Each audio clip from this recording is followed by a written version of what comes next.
Assalamualaikum. Hari ini kita akan ulang kaji bab 3 koordinasi dan gerak balas. Okey, kita ulang balik. Kita ingat balik apa itu homeostasis.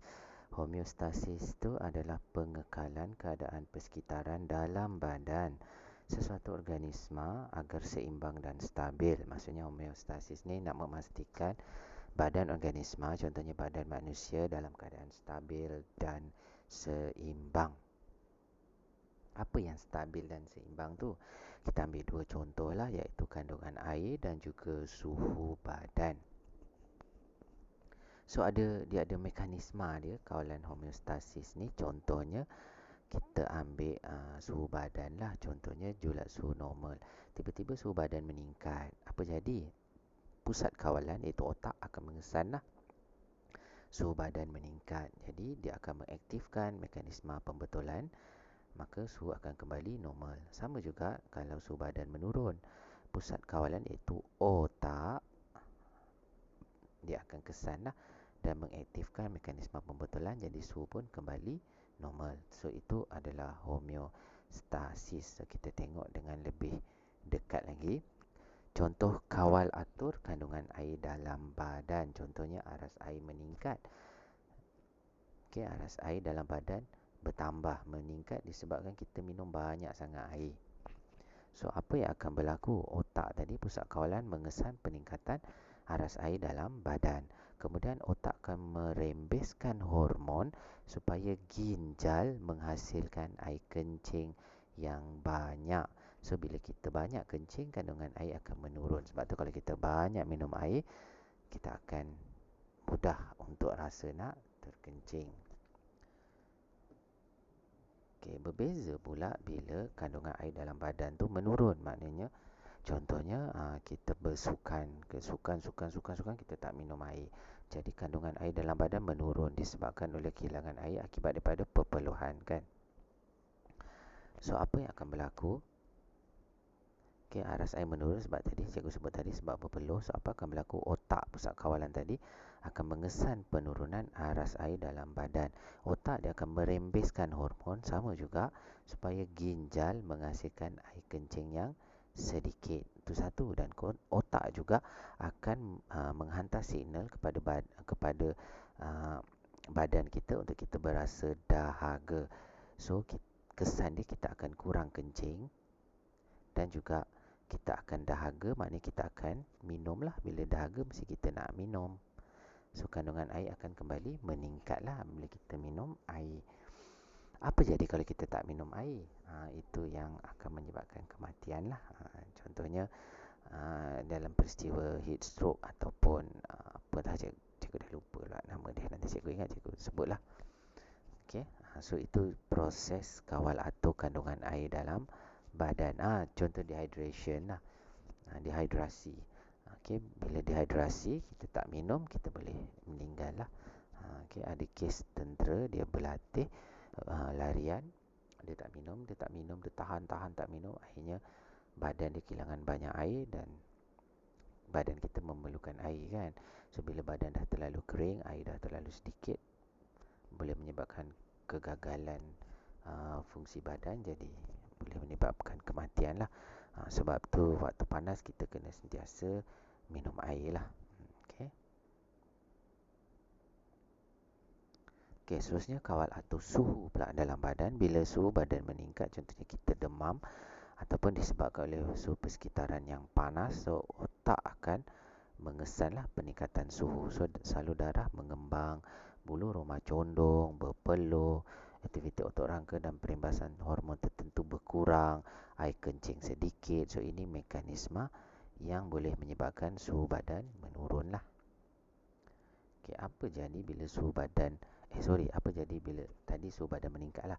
So sekarang apa jadi bila suhu badan menurun? Contohnya dalam persekitaran yang sejuk lah. Contohnya kita pergi negara musim sejuk, kan. Suhu badan menurun sebabkan kesejukan. So berlaku pusat kawalan, otak akan mengesan penurunan suhu badan. Jadi dia akan mengaktifkan mekanisme seperti salur darah mengecut, bulu roma menegak, kurang berpeluh, otot rangka mengecut dan mengendur secara aktif, menyebabkan kita menggigil, hormon dirembes untuk meningkatkan metabolisme badan. Jadi ini mekanisme untuk meningkatkan suhu badan lah. Di samping mekanisme luaran di mana kita kalau kat negara sejuk dia akan pasang heater, dia akan pasang unggun api, dia akan pakai pakaian tebal. Tu contoh-contohnya lah. Okey, tapi kalau mekanisme dalam badan ini adalah badan akan buat lah. Okey. So benda tu kita boleh simpulkan dalam satu gambar rajah bila suhu persekitaran tinggi, suhu meningkat, kelenjar peluh menghasilkan lebih banyak peluh bagi menyejukkan kulit apabila peluh tersejat. So berpeluh ni kadang-kadang bukan sahaja apa tu, berpeluh ni kadang-kadang disebabkan kita rasa bila kita buat aktiviti badan kita akan panas kan. So bila badan kita panas, kita akan berpeluh. So salah satu fungsi berpeluh ni adalah untuk menyejukkan badan lah. So macam mana badan boleh jadi sejuk bila peluh tu tersejat di persekitaran lah. Okay. Kemudian bulu roma condong. Bulu roma condong ni dia akan mengurangkan udara terperangkap pada kulit. So haba mudah dibebaskan. Okay. Dan yang soalan yang selalu tanya adalah salur darah. So bila suhu meningkat, salur darah akan mengembang. Kenapa salur darah mengembang? Mengembang ni dia jadi besar sebab kenapa? Membolehkan lebih banyak darah mendekati kulit. Ingat ayat tu ya. Bagi membebaskan tenaga haba. Okey, berbalik dengan suhu yang sejuk. Contohnya kita pergi main ice skating kan.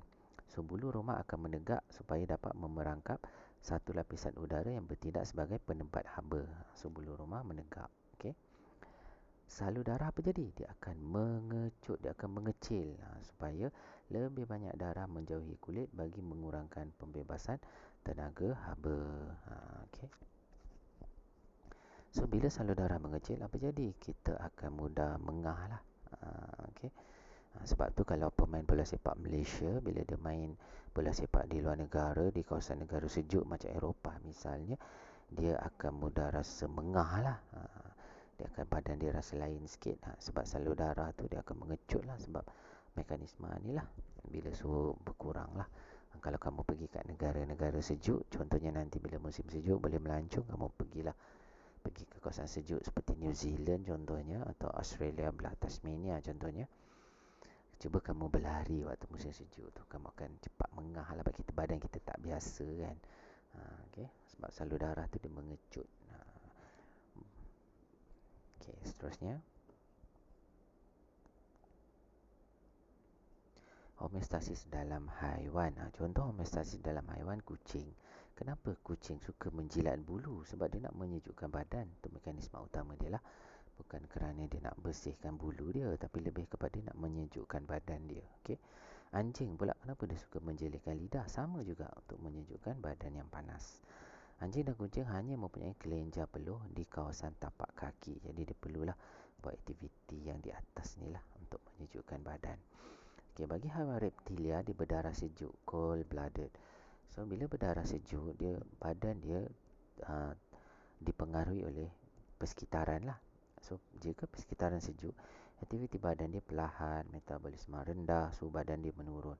Tapi bila persekitaran panas, badan dia aktif, pergerakan pantas, kadar metabolisme tinggi dan suhu meningkat. Ini contoh haiwan reptilia lah. Okay. Seterusnya kita tengok homeostasis dalam tumbuhan. Bila sebut homeostasis dalam tumbuhan, satu proses yang sangat penting dalam tumbuhan iaitu transpirasi, iaitu proses membantu tumbuhan menyerap dan mengangkut air dan mineral dari tanah ke seluruh bahagian tumbuhan. Ingat ya, proses transpirasi. Okay, so penjejatan air daripada daun menyejukkan tumbuhan pada waktu panas. So air dikeluarkan daripada daun melalui liang stoma dalam bentuk wap air. So macam mana mekanisme dia? Okay, so kita tengok. Bahagian akar akan menyerap air dan mineral dari tanah. Okay, dia akan menyerap air. So transpirasi ni, proses transpirasi ni pada daun menghasilkan daya yang menarik sedutlah air dari bahagian batang, daripada akar dia masuk tumbuhan, dia akan tarik pergi ke daun. Dia akan tarik pergi ke daun. Okey.